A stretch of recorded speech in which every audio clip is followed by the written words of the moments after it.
Você já examinou alguém com tremores nas mãos, ou braços, ou outras partes do corpo, e ficou se perguntando o que pode ser esse quadro de tremor ou tremores? Então, a pauta de hoje é tremor, a semiologia dos tremores. Tremores são movimentos involuntários que podem ter diferentes causas e diferentes características. Desde condições neurológicas, como o parkinsonismo, o tremor essencial, até manifestações relacionadas ao estresse e à ansiedade, como o tremor essencial. E também existe o tremor fisiológico, que é aquele que pessoas, de forma geral, sentem quando estão, por exemplo, em um clima muito frio, ao qual não está acostumado, não está aclimatado. Então, tremores são movimentos involuntários que podem ter diferentes causas e diferentes características clínicas, desde condições neurológicas, como eu disse, até condições neurológicas patológicas, até condições que são perfeitamente fisiológicas. Então, neste vídeo, vou explorar o que são os tremores, suas principais diferenças em relação à tipologia, à classificação, suas causas e os sinais de alerta. E aí, vamos compreender melhor essa manifestação clínica que muitas vezes impacta muito a qualidade de vida das pessoas. Então, desde a descrição precursora, né, na área da semiologia, que foi feita por Cláudio Galeno no século II depois de Cristo, né, Galeno é depois de Cristo, a neurologia clínica reconheceu a existência de dois tipos de tremor, o que ocorre em repouso e o que ocorre durante a execução do movimento. E eu vou agora vou reportar depois um estudo que li recentemente sobre casuística de tremores, em que foram avaliados 400 pacientes por eletromiografia, por observação clínica e por cinefotografia. Então, mas eu vou, depois mencionar os tipos e as características dos principais tremores. Então, eu vou relatar o resultado desse estudo. Então, o que são tremores? Né? Então, o que são tremores? Que é essa manifestação que é frequentemente observada na clínica, mas observada principalmente na neurologia, né, para onde são referidos a maioria dos pacientes que têm tremores e que não são explicados por outras razões, então se há necessidade de um aprofundamento da propedêutica, mas também observado em outras clínicas frequentemente, na própria clínica médica geral, né, medicina interna de uma maneira mais abrangente, quanto na geriatria, principalmente aí associado ao parkinsonismo ou não, associado a um tremor essencial também, que é uma condição neurológica. Mas o que são tremores? Tremores são movimentos involuntários que podem surgir por diferentes razões. Apesar de parecerem semelhantes à primeira vista, mas os tremores possuem causas, características e abordagens diagnósticas e terapêuticas distintas. Então, neste vídeo, vou apresentar as principais diferenças entre tremor essencial, que tem origem neurológica, e é o mais comum entre os tremores que não são classificados como parkinsonismo, e o tremor funcional, que é menos comum, é observado, mas assim, é um tremor que é mais transitório, não é um tremor persistente. E o tremor funcional geralmente é ligado a fatores emocionais ou psicológicos. Então, antes de falar e vou enfocar principalmente os tremores funcionais e os tremores essenciais, ou o tremor essencial. Mas, inicialmente, eu vou citar os principais grupos diagnósticos de tremor, e aí depois passo a enfocar especificamente, né, de forma mais detida, o tremor funcional e o tremor essencial. Além desses dois tipos de tremores, há outros tipos que podem ser classificados de acordo com suas causas e características clínicas. Então, os principais são: vou começar do tremor fisiológico, porque é um tremor normal, presente em todas as pessoas, geralmente imperceptível e pode ser causado ou exacerbado por ansiedade, estresse emocional, fadiga, febre. Aí já é fisiológico no sentido de que é uma manifestação da síndrome febril. Mas, assim, a febre é uma síndrome, né? Então é patológica a síndrome. Na hipoglicemia também pode acontecer tremor, quer dizer, é patológico de certa maneira porque há um quadro de metabólico causando esse tremor. Mas, assim, não é um quadro neurológico, né? É uma resposta à hipoglicemia. E também a gente observa tremor em pacientes, em pessoas que consomem excesso de cafeína, bebidas com cafeína ou alimentos com cafeína. E que consomem determinados medicamentos, como, por exemplo, os beta-2 adrenérgicos, como são aqueles medicamentos que são empregados para tratamento da crise asmática ou da asma de uma maneira geral, né? Tem uns de curta duração, efeito de curta duração e efeito de longa duração. Então, que são, por exemplo, salbutamol, salmeterol, são vários as classes, né, farmacológicas de medicamentos beta-2 adrenérgicos. A característica desse tremor é um tremor fino, de alta frequência, mais evidente quando se estende o braço ou o paciente ele se encontra em situação de crescente estresse. E agora só vou mencionar o tremor parkinsoniano, que é um tremor patológico e é um tremor de natureza neurológica,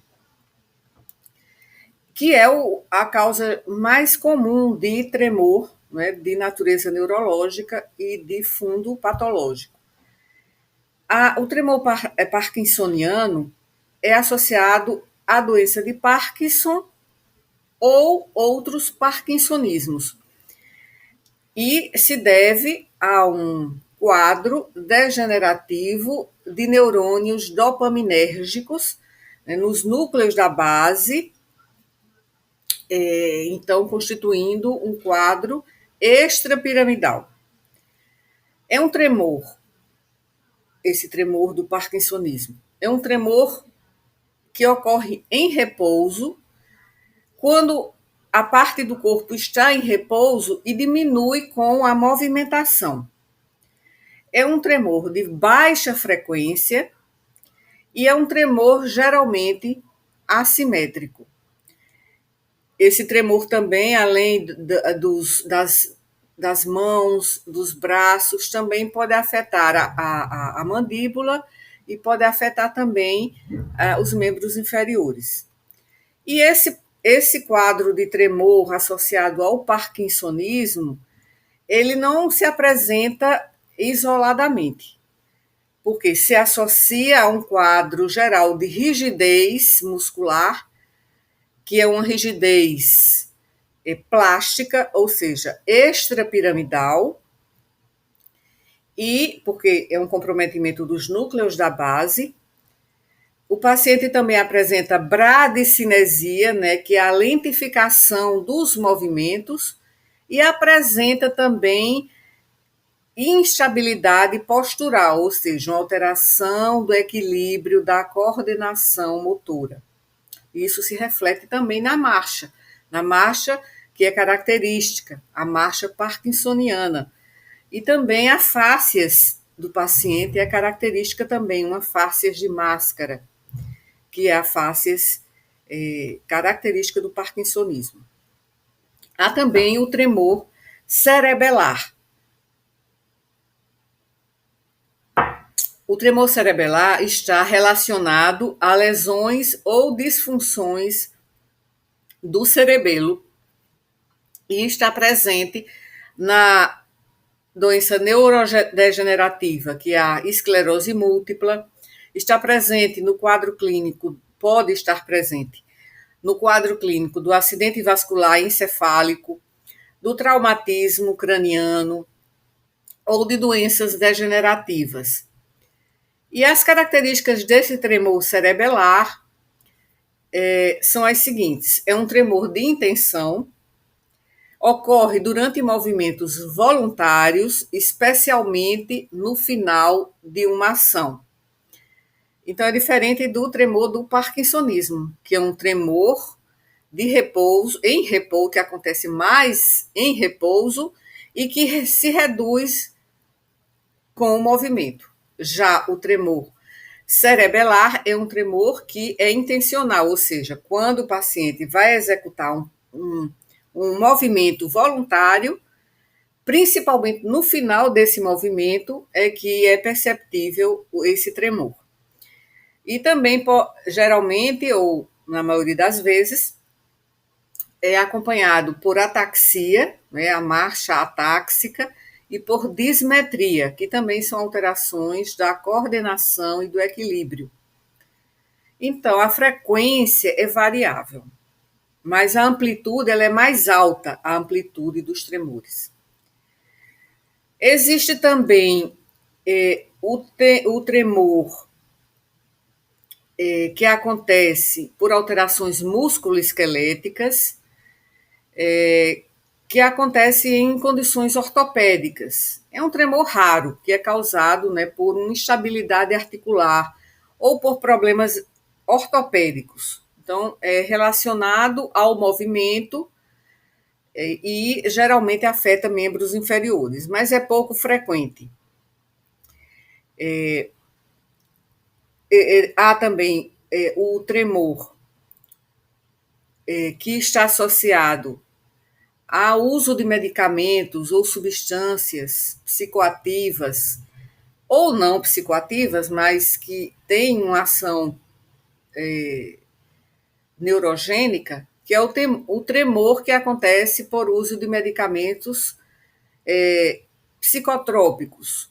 Então, por exemplo, o uso de beta-agonistas, né, que eu já mencionei antes como tremor fisiológico, né, mas aí alguns autores se consideram como tremor psicotrópico.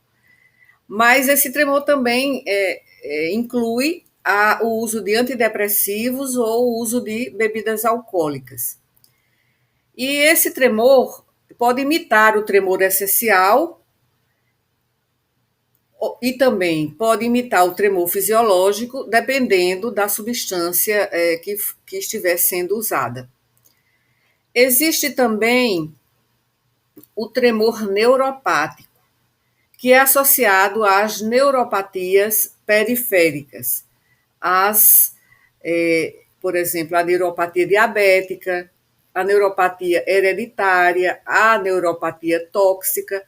Então, as neurites, as polineurites periféricas. E caracterizam-se esses tremores por serem posturais ou de ação e ocorrem em associação com outros sintomas da neuropatia que o paciente apresenta, ou seja, se for a neuropatia diabética, então vai haver todas aquelas anormalidades que apresentam pacientes que têm esse quadro de complicação tardia do diabetes. Bem, então, depois de citar essas causas, vou agora me ater à pauta deste vídeo, que é tremor funcional e tremor essencial. Bom, os tremores, como eu já mencionei, são classificados de acordo com a disfunção do sistema nervoso ou a disfunção sistêmica ou a disfunção de um quadro como a febre, que é um quadro patológico, é uma síndrome patológica derivada de uma outra causa, mas essas manifestações elas são um mecanismo de compensação do corpo para estabilizar aquela alteração da temperatura corporal. Então, o diagnóstico correto depende de uma avaliação detalhada da história clínica, do exame físico, e em alguns casos mais difíceis de se definir o diagnóstico, exames complementares. Agora vou enfocar o tremor chamado tremor funcional. Então, o tremor funcional é um distúrbio do movimento caracterizado por tremores que não possuem uma base neurológica identificável, mas que estão associados a fatores psicológicos. Esse tipo de tremor faz parte dos chamados distúrbios funcionais do movimento, que são classificados por, digamos assim, de uma forma genérica, né? Como transtornos neurológicos funcionais ou somatoformes, ou como era chamado antigamente, de conversão. Esses distúrbios têm sido amplamente classificados e têm sido amplamente considerados como quadros chamados de funcionais. Por quê? Porque não tem uma causa estrutural no sistema nervoso que possa justificar a sua ocorrência. Então, são distúrbios funcionais que apresentam sintomas reais ou manifestações clínicas reais, mas que não têm uma base neurobiológica perceptível, identificável. Então, o tremor funcional é um tipo de tremor que faz parte desses transtornos funcionais ou psicológicos e não tem uma causa orgânica identificável, mas estão associados a esses fatores, né, de ansiedade, estresse emocional, e há uma variabilidade na sua apresentação clínica. Por quê? Porque podem mudar tanto em frequência quanto em amplitude, ou mesmo desaparecer em determinadas situações, como quando o paciente se distrai, relaxa um pouco, então pode ser que os tremores desapareçam. Também ele não segue padrões fisiológicos típicos, então ele não tem uma consistência, né, ao longo do tempo. E tem essa influência psicológica que é clara, porque está associada a eventos emocionais, geralmente. E se forem feitos exames neurológicos, funcionais ou de imagem, esses geralmente são normais. Então, aí a terapêutica vai enfocar a psicoterapia, a psicoeducação e técnicas de relaxamento. Então, toda uma terapia, mas uma psicoterapia. Bem, esse é o tremor chamado de funcional. Depois, eu até elaborei aqui uma, um quadro, né, com as principais diferenças entre tremor funcional e tremor essencial, porque esse é o foco deste vídeo. Então, vamos para completar, né, essa descrição. O tremor funcional, ele é um movimento, é um transtorno do movimento que é o mais comum, mas dentre os distúrbios funcionais do movimento, não entre todos os transtornos do movimento. Então, um diagnóstico clínico confiável de tremor funcional geralmente pode ser feito com base em alguns critérios, né, que estão presentes, como o início súbito do tremor,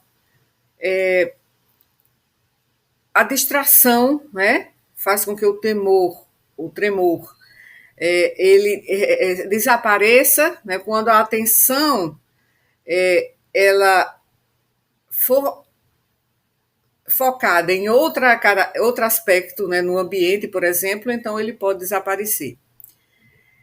É muito variável, como eu disse, a apresentação, em termos de amplitude, de frequência desse tremor. E muitos pacientes mostram uma exaustão excessiva durante o próprio exame clínico.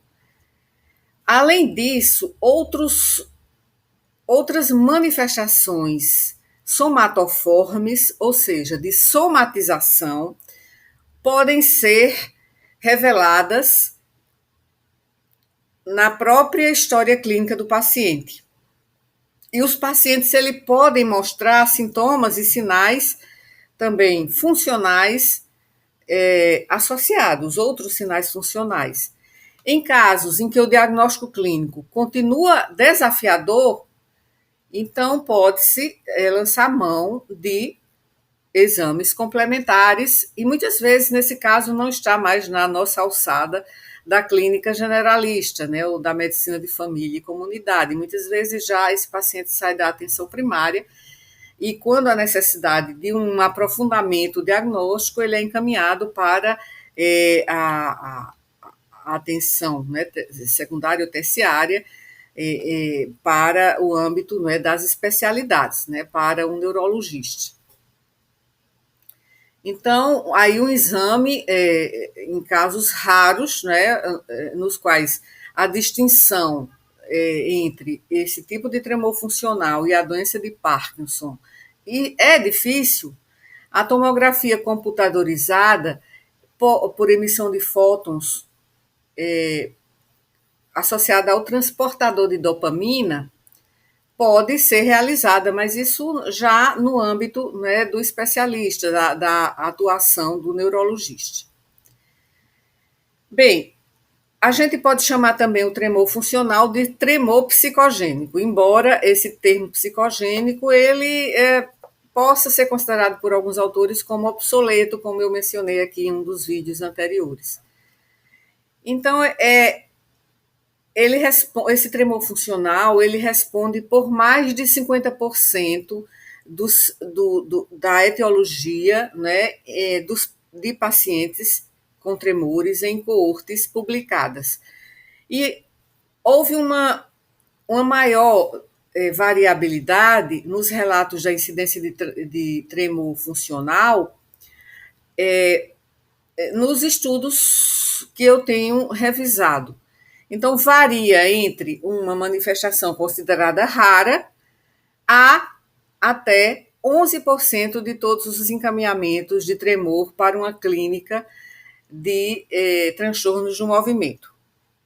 Então, esse tipo de tremor, ele tem sido descrito repetidamente desde a Primeira Guerra Mundial, quando milhares de veteranos sofreram de tremor funcional e outros distúrbios de movimento também de natureza funcional. E dois mecanismos de como o sistema motor pode produzir esse tremor funcional foram propostos. O primeiro é que se trata apenas de um movimento voluntário repetitivo, como se uma pessoa normal estivesse imitando o tremor. E a segunda possibilidade é atribuída ao mecanismo do clonus, que pode produzir tremores durante a cocontração das extremidades, né, que se acompanha, né, da contração das extremidades. Mas, até o momento, não há padrões ouro para diagnóstico do tremor funcional, além de critérios clínicos. E os pacientes ainda passam por um grande número de procedimentos diagnósticos, muitas vezes também terapêuticos, até que o diagnóstico final seja estabelecido.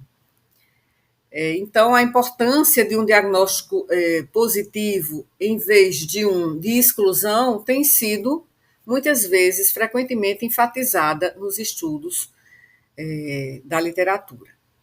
E, embora nenhum achado clínico seja patognomônico para tremor funcional, várias características são bastante úteis que eu já mencionei, por exemplo, ao fazer um diagnóstico de transtorno funcional, que ele é mais de exclusão, o quadro clínico geral, incluindo a história, o exame físico, precisa ser levado em consideração. Então, a história, muitas vezes, a anamnese revela um perfil temporal em comum com o início súbito do tremor, que pode estar associado a um evento estressante na vida, né, um evento estressante vital, ou a um evento físico também precedente, como um traumatismo físico. Isso pode acontecer, né? E aí aquele quadro também pode ser transitório. Bem, entre os transtornos psicogênicos do movimento ou transtornos funcionais do movimento, a gente percebe que, embora sejam tremores, né, que representam uma pequena porcentagem da população total das casuísticas clínicas, os pacientes com esse quadro dos transtornos psicogênicos do movimento, que inclui o tremor funcional, muitas vezes eles são quadros desafiadores para o clínico em termos de diagnóstico e pode exigir também uma quantidade, digamos, variável de recursos clínicos, né, e custos de assistência. Então, mas existem também alguns fatores que contribuem, algumas características do quadro que também contribuem para essa distinção, para o diagnóstico diferencial. Porque os sintomas desse quadro de transtornos funcionais do movimento podem imitar toda a gama de movimentos involuntários anormais que têm uma base orgânica. Podem afetar a marcha e a fala ou se apresentar como movimentos incomuns e indiferenciados. Então, as características clínicas típicas desses transtornos, os funcionais do movimento, são início agudo, progressão rápida, padrões de movimento inconsistentes com transtornos orgânicos do movimento, o desaparecimento com a distração da atenção do paciente, a variabilidade e a ocorrência simultânea de outros movimentos e disfunções funcionais anormais. E o que é importante é evitar danos iatrogênicos por meio de testes invasivos desnecessários ou medicamentos inadequados, bem como o uso de tratamentos psiquiátricos que podem também ser necessários em alguns casos, mas que demandam uma avaliação do especialista na área de saúde mental. Então, só para lembrar que esse termo tremores psicogênicos foram tradicionalmente, é um termo tradicionalmente usado para descrever esses tremores funcionais, mas sempre são casos em que não há nenhuma doença estrutural ou neuroquímica detectável, mas que resultam de um quadro psiquiátrico subjacente. E também é preciso pensar na possibilidade de simulação. Outro dia, já algumas vezes, eu passo em um sinal semafórico aqui na cidade, e aí há um senhor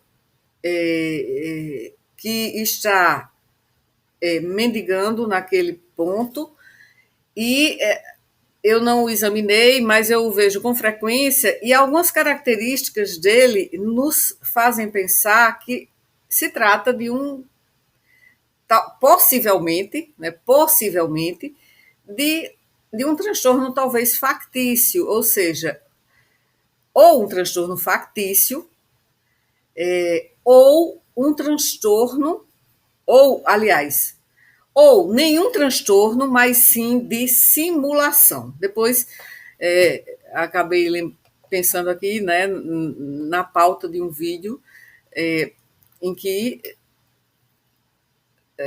se pode abordar essas características diferenciais entre transtorno factício, que é uma doença, mas é uma doença que existe na realidade do paciente, e muitas vezes não tem sinais objetivos de doença, e a simulação. A simulação aí já não é uma doença, né? Já é talvez uma falha, né, de caráter, é um embuste, é uma fraude para enganar as outras pessoas e ter ganhos com isso, né? Aí já é simulação. Então tem que se pensar também na possibilidade de simulação. Então, eu acho que só para lembrar, né, que eu falei que a incidência na literatura varia, né, entre muito raro ou até 11% de todos os quadros, né, neurológicos em termos de diagnóstico, e isso vai depender da definição clínica aplicada, né, aos métodos de avaliação de cada casuística. Então, lembrar que esses movimentos anormais, os tremores funcionais, estão entre os sinais psicogênicos mais comuns. E é bom lembrar que talvez a frequência nas clínicas, né, de distúrbios do movimento sejam até mais frequentes, né, porque afluem para esses serviços de saúde especializados mais pacientes com tremores, né, e que muitas vezes por exclusão se chega a esse quadro, a essa causa. Bem, então, é só para lembrar, e aí me reportando a um vídeo de poucos dias atrás, muitas pessoas vão lembrar também dessa terminologia com outra palavra ou outros termos. Por exemplo, histeria, sintoma conversivo, somatoforme, não orgânico, psicogênico, né? Então, essa terminologia ela vai modificando, também mencionei isso em um estudo, em um vídeo anterior, mas assim, atualmente o termo mais usado tem sido o funcional, né? Transtorno funcional do movimento ou tremores funcionais. Bem, agora vamos passar para o tremor. O tremor é essencial. A sociedade, né, internacionalmente conhecida sobre transtornos do movimento, que é a Movement Disorder Society. E também tem outras classificações, tem outras definições. Mas essa primeira, essa dessa associação que referi, é a seguinte: o tremor essencial é um tremor postural ou cinético, bilateral, bem simétrico, envolvendo mãos e antebraços, que é visível, é persistente e no qual não há outra explicação para o tremor. Então, o tremor de cabeça adicional ou isolado pode também acontecer, desde que não haja aquela postura anormal da cabeça, que é característico do parkinsonismo. Então, em vista das dificuldades na aplicação desses critérios diagnósticos do tremor essencial, pode ser razoável considerar o tratamento de indivíduos, mesmo que eles não preencham estritamente os critérios. E provavelmente o tremor essencial reflete uma síndrome clínica em vez de uma única entidade de doença. E apenas cerca de metade dos pacientes com tremor essencial relatam história positiva para esse mesmo transtorno. O que significa que o termo transtorno familiar, que às vezes é usado, não é consistente, não é pertinente, não é a definição de tremor essencial. Aí o tremor essencial pode envolver a voz, por exemplo, a marcha? Pode, mas não isoladamente. Por exemplo, só a voz como uma manifestação do tremor essencial. E o que é interessante é que o tremor essencial raramente afeta as pernas.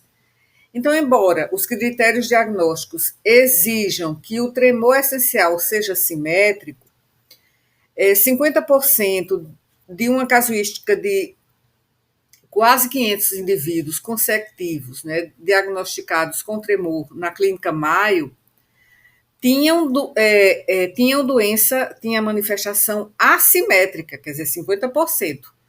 E a maioria deles tinha maior gravidade do tremor no lado dominante. Então, um tremor estritamente confinado só a um lado, a um braço, né, ou a um braço dominante ou a outro, é menos provável que seja tremor essencial. E mais provavelmente é secundário, uma lesão estrutural, ou seja, uma doença orgânica, bem conhecida. Então, o tremor essencial geralmente tem uma frequência assim de 5 a 10 Hz, nenhuma latência para ter o início. A gravidade geralmente aumenta ao longo do tempo, mas a progressão pode ser muito lenta ao longo dos anos. E a maioria dos pacientes não apresenta sinais ou sintomas neurológicos associados, como é o caso do parkinsonismo. O parkinsonismo tem toda aquela constelação de outros sinais e sintomas associados. Mas, ocasionalmente, há instabilidade ou até sinais cerebelares ao exame físico, né? Principalmente no tremor, pacientes com tremor de longa duração. Bem, então, quanto a isso, tem algumas linhas de investigação com evidências que sugerem que a função cerebelar está alterada no paciente com tremor essencial. E isso é consistente com observações clínicas de sinais cerebelares, com uma dismetria leve, marcha atáxica ou um componente de tremor intencional dentro de um subgrupo de pacientes com tremor essencial. Então, já são dados, né, de estudos, né, de publicações de neurologistas esses detalhes. Então, esse tremor essencial, como um dos distúrbios de movimento mais comuns em adultos, mas pode afetar crianças também, ele é esse tremor de ação, né, durante o movimento bilateral, e afeta simetricamente os membros superiores. E pode ser acompanhado por tremor de cabeça, voz, mas raramente com comprometimento de membros inferiores, mas pode acontecer. E esse tremor está presente por anos e anos ou décadas antes de, digamos, progredir e se tornar muito evidente. Então, geralmente, responde transitoriamente ao uso de bebidas alcoólicas. E para pacientes que requerem um tratamento, os medicamentos, assim, claro, eu não vou enfocar medicamento aqui, mas a semiologia, mas já que entrou no pensamento essa questão, né? Então, os pacientes que requerem tratamento, os dois medicamentos de primeira linha são os beta-bloqueadores, como o propranolol, e a primidona, que eles agem sinergicamente. Bem, eu também lembro agora, que na minha leitura agora de revisão, uma declaração de consenso que foi atualizada em 2018 redefiniu o tremor essencial como um tremor de ação isolada, ou seja, que ele se manifesta durante o movimento voluntário e que está presente em extremidades superiores, bilateralmente, e esse critério de 2018 de consenso, ele considera que, além disso, precisa estar presente há pelo menos 3 anos. E esse tremor também pode estar, nesse consenso de 2018, presente em outros locais, como, por exemplo, na voz, ou seja, cordas vocais e cabeça, né, mas sem alterações posturais características de parkinsonismo. Então, pacientes com sintomas neurológicos adicionais, além dos tremores das mãos, dos membros superiores, são classificados como tremor essencial plus. E características clínicas adicionais à condição incluem, mas não são só essas, a comprometimento cognitivo e alterações sensoriais da audição também, quer dizer, podem haver essas características clínicas adicionais. E esse tremor, não é, como ele é muito prevalente, várias revisões já foram feitas, né, sobre esse estudo. Então, uma das revisões que eu li recentemente foi publicada em 2021 por Luiz e McCreary, e aí eles consideram uma atualização, né? Uma atualização, então é bastante recente, e eles fazem essa revisão, realizam esse estudo de revisão, e considerando que os estudos de revisão mais abrangentes da prevalência de tremor essencial foram publicados em 1998 e 2010. Mas depois de 2010 não havia mais publicações, então eles revisaram a partir desse período e revisaram a prevalência do tremor essencial em estudos epidemiológicos de base populacional e avaliaram, né, as diferenças na prevalência entre os estudos. Então, eles usaram uma abordagem descritivo-analítica e uma meta-análise. Então, eles buscaram na Medline, no PubMed, essa revisão desde 2010, né, até 2020. Então, eles encontraram 14 artigos publicados, né, desde 2010 até agora. Então, eles encontraram, né, que, ao todo, 42 estudos de prevalência de base populacional, e em uma análise descritiva, a prevalência mediana foi de 0,4 e a média de 0,77%. E que essa prevalência aumentou acentuadamente com a idade e também, assim,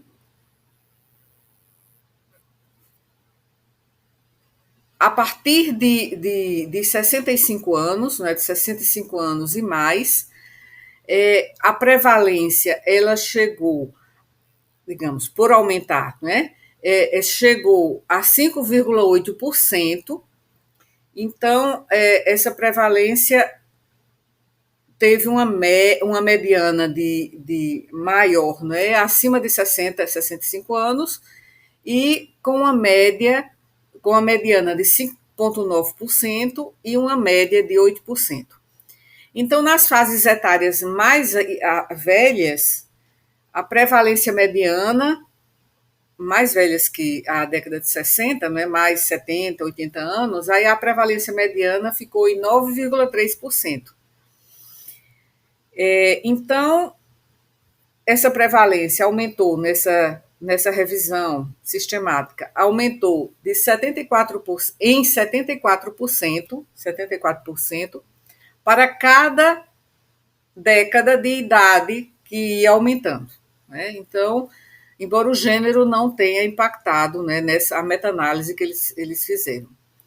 Então, as estimativas, né, de prevalências foram importantes para esses autores, porque eles consideram que se formou uma base numérica para iniciativas de saúde pública e oferece também pistas sobre fatores biológicos subjacentes, né, a esse quadro. Então, eu vou deixar também aqui na descrição do vídeo essa referência, né, já que eu não coloquei aqui no diapositivo. Então, vou colocar posteriormente, porque alguém pode ter interesse, né? Foi um estudo publicado em 2021, um estudo em uma revista especializada, né, em transtornos do movimento. Agora, que relações existem entre tremor essencial e a doença de Parkinson? Bem, há possíveis ligações entre essas duas condições e, mais recentemente, entre tremor essencial e doença de Alzheimer. Então, tem sido uma pesquisa, assim, uma linha de pesquisa de grande interesse, principalmente com o surgimento, né, de dados pós-mortem, né, sugerindo que o próprio tremor essencial pode ser uma doença neurodegenerativa. Então, e dada essa prevalência populacional muito alta de tremor essencial, o possível papel como um fator de risco para a doença de Parkinson e doença de Alzheimer é muito importante. E no centro desse debate está a crescente evidência de estudos epidemiológicos que avaliaram se há um aumento da co-ocorrência dessas duas condições dentro dos mesmos indivíduos, né, no mesmos indivíduos, ou então mesmo em outras pessoas da família desses indivíduos. Então, nas últimas décadas, né, os neurocientistas e clínicos contribuíram muito para a compreensão da anatomia, né, da fisiologia dos gânglios da base, assim como da semiologia, fisiopatologia, dos transtornos do movimento. Então, esse tema ele tem sido crescentemente valorizado, né? Sobretudo pelo tremor, pelo fato de o tremor ser um problema diagnóstico. E um problema diagnóstico que começa na atenção primária à saúde. Então, lembrar que nessa distinção, o tremor unilateral, ou então um tremor muito assimétrico, que desaparece com o início de um movimento, é um exemplo, né, que sugere que aquele quadro pode ser um sinal típico de parkinsonismo. Então, sem analisar assim, uma diferenciação entre tremor de repouso ou tremor dependente da posição, mas quando ele é muito assimétrico ou ele é unilateral e que desaparece com o movimento, então sugere um quadro, não é, de parkinsonismo e não de tremor essencial. Bom, então falta falar ainda da semiologia e da fisiopatologia do tremor, dos tremores de uma forma geral. Então, isso vai ser incluído em um outro vídeo, porque assim já houve uma extensão, não é demasiada, da duração deste vídeo. Então, aqui só para falar do tremor essencial, tremor funcional, e que esses dois termos não são sinônimos. Então, o tremor essencial e o tremor funcional não são sinônimos, né?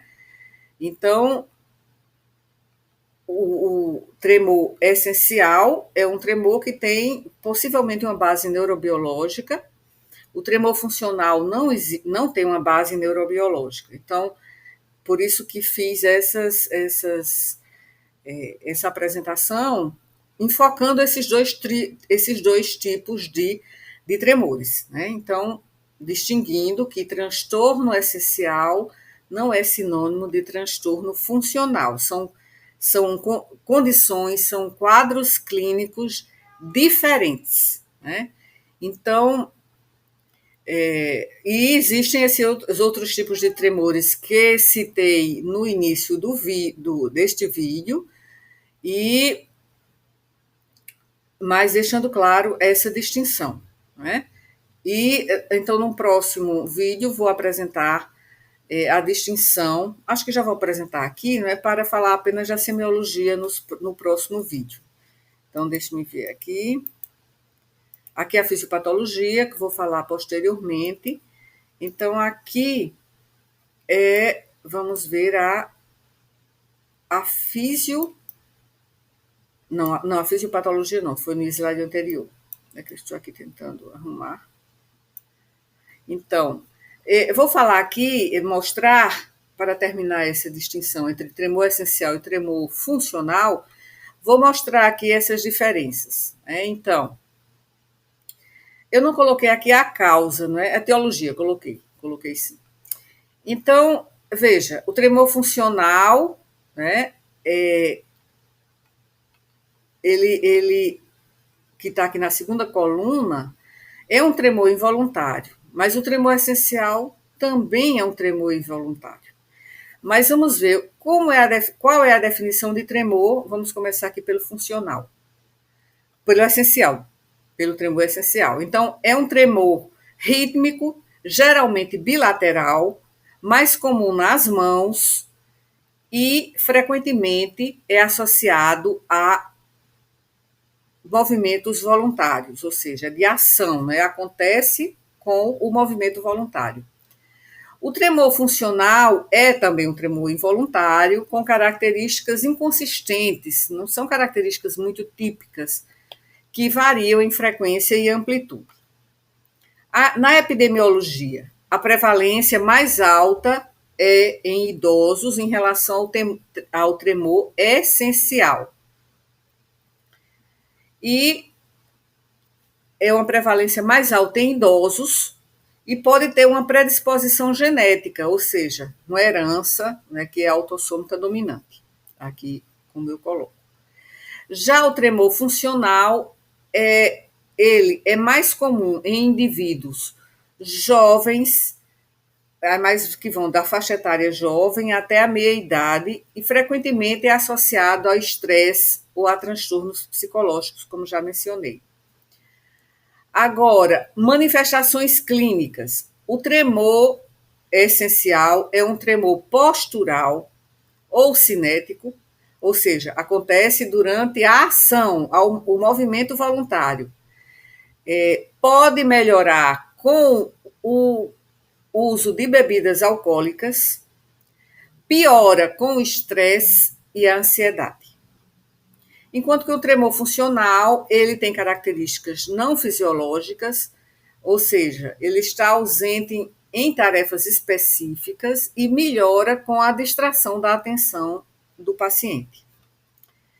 Agora, a frequência do tremor. Então, o tremor essencial varia de 4 a 12, 4 a 10 Hz, né? Que é de alta frequência, o tremor essencial. Enquanto que o tremor funcional é muito variável em termos de frequência, né? Então, não há uma consistência entre as várias manifestações, em várias ocasiões, do tremor essencial. Agora, aqui é distribuição do tremor. Geralmente, o tremor essencial ele é simétrico, com maior envolvimento das mãos, mas pode envolver também a movimentação da cabeça e da voz. E no caso aqui da distribuição do tremor funcional, ele é assimétrico, pode envolver qualquer parte do corpo e podem ocorrer alterações frequentes no padrão do tremor. Então, ele é variável, como eu já mencionei. História familiar. Então, está presente em cerca de 50% dos casos de pacientes com tremor essencial. Outro histórico, né, de tendência familiar em caso de tremor essencial. Agora, no caso de tremor funcional, essa característica está ausente, ou seja, não tem outro caso na família, né? E aqui a relação com tarefas, né? Relação com tarefas quer dizer relação com o movimento voluntário. Tarefas, né, que o paciente executa voluntariamente com a musculatura esquelética dos membros superiores. Então, no caso da relação com esses movimentos, no caso do tremor essencial, esse tipo de tremor piora com o movimento direcionado e piora também com o estresse emocional. Enquanto que no caso do tremor funcional, melhora durante a distração da atenção do paciente ou com tarefas inconscientes, né, que são condicionadas.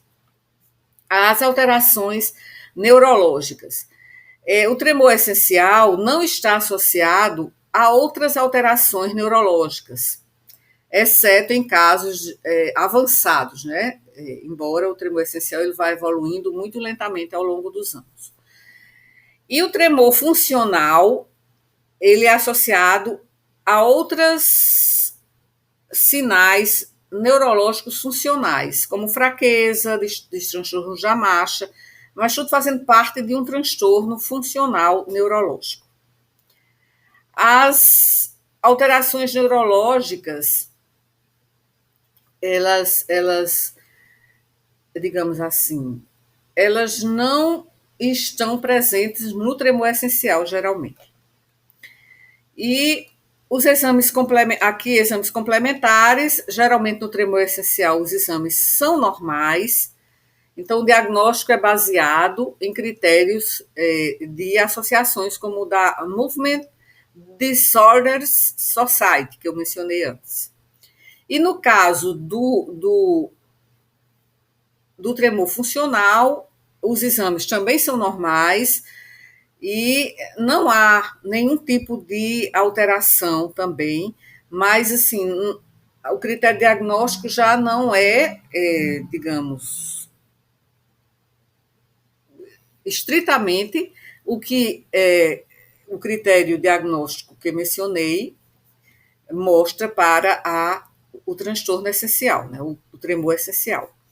Na etiologia, então, a etiologia do transtorno essencial é desconhecida, mas se acredita que envolve uma disfunção no circuito tálamo-cortical. Enquanto que o tremor funcional, ela não tem etiologia, mas está associada a fatores psicogênicos, como somatização. E o prognóstico, no caso do tremor essencial, é geralmente benigno, porque evolui muito lentamente ao longo dos anos, né, e ao longo do tempo. E no caso do prognóstico do tremor funcional, geralmente ele é reversível com a terapia adequada, né? Geralmente necessita de psicoterapia.